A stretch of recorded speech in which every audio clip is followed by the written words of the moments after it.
ఢిల్లీ తరహాలో హైదరాబాద్ కాలుష్య నగరంగా మారకూడదనే ఉద్దేశంతోనే తాము హెల్త్ పాలసీని తీసుకువచ్చామని ముఖ్యమంత్రి రేవంత్ రెడ్డి అన్నారు. ఇవాళ హైదరాబాద్ నగర అభివృద్ధిపై జరిగిన చర్చ సందర్భంగా ఆయన శాసన మండలిలో మాట్లాడుతూ మూసీ ప్రక్షాళనతో పాటు నగరం అంతటా ఎలివేటెడ్ క్యారిడార్లు నిర్మిస్తామని వెల్లడించారు. ఈ ఎలివేటెడ్ క్యారిడార్ల నిర్మాణానికి భూమి కూడా ఎక్కువగా అవసరం ఉండదని పేర్కొన్నారు. ప్రస్తుతం నగరంలో మూసీ ప్రక్షాళన అత్యవసరమని సీఎం రేవంత్ రెడ్డి తెలిపారు. ఈ విషయంలో రాజకీయాలకు అతీతంగా అందరూ కలిసి రావాలని కోరారు. గుజరాత్ లో సబర్మతి నది ప్రక్షాళనకు కాంగ్రెస్ సహకరించిందని గుర్తు చేస్తూ హైదరాబాద్ లో మూసీ ప్రక్షాళనకు రాజకీయ రంగు ఎందుకని ఆయన ప్రశ్నించారు. అడ్డుకోవడం పక్కన పెట్టి ఏవైనా మంచి సలహాలిస్తే ఖచ్చితంగా స్వీకరిస్తామని అన్నారు. ఉమ్మడి నల్గొండ జిల్లాలో మూసీ వల్ల ప్రజలు పడుతున్న కష్టాలు చూసిన వారెవరూ ఈ ప్రక్షాళనను అడ్డుకోరని పేర్కొన్నారు. ఒకవేళ నేరుగా చెప్పడానికి ఇబ్బందిగా ఉంటే మంత్రులతో ఒక కమిటీ వేస్తానని వారికైనా తమ సూచనలు తెలియజేయాలని కోరారు. మూసీ ప్రక్షాళనలో భాగంగా ఇల్లు కోల్పోయి నిరాశ్రయులవుతున్న ప్రతి ఒక్కరిని తెలంగాణ ప్రభుత్వం ఆదుకుంటోందని సీఎం రేవంత్ రెడ్డి స్పష్టం చేశారు.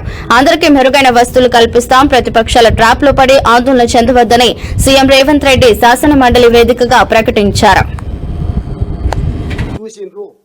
మేము మూసీ నదిని పునరుజ్జీవింప చేయాలి. మూసీ మురికిలో కాలం వెల్లదీస్తున్న తెలంగాణ ప్రజలను కాపాడాలి.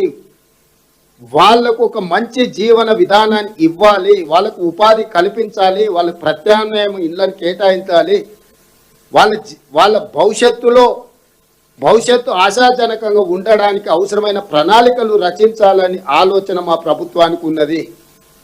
ఉన్న పలంగా అర్ధరాత్రి పూట ఉప్పెనలాక కమ్మేసి వాళ్లను పోలీసులతో గుర్రాలతో తొక్కిచ్చి కొట్టించి మల్లన్న సాగర్ వేముల ఘాటు ప్రాంతానికి చాలాసార్లు నువ్వు ఈడికొస్తావా, నువ్వు ఆడికొస్తావా అని అడుగుతున్నారు.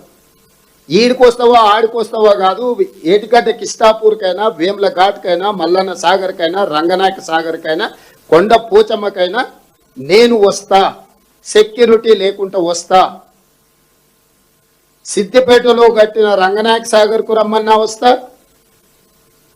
గజ్వేల్లో కట్టిన కొండపోచమ్మకైనా వస్తా, వేమ్లఘాట్ ఏటిగడ్డ కిష్టాపూర్లో రోజుల కొద్దీ నేను దీక్షలు చేసిన ఆ రోజు వేమ్ల ఘాట్కైనా వస్తా, ఎక్కడికైనా నేను వస్తా. మీరు ప్రాతినిధ్యం వహిస్తున్న మీ ప్రాంతానికి సెక్యూరిటీ సిబ్బంది లేకుండా రేవంత్ రెడ్డిగా నేను వస్తా, మీరు రండి.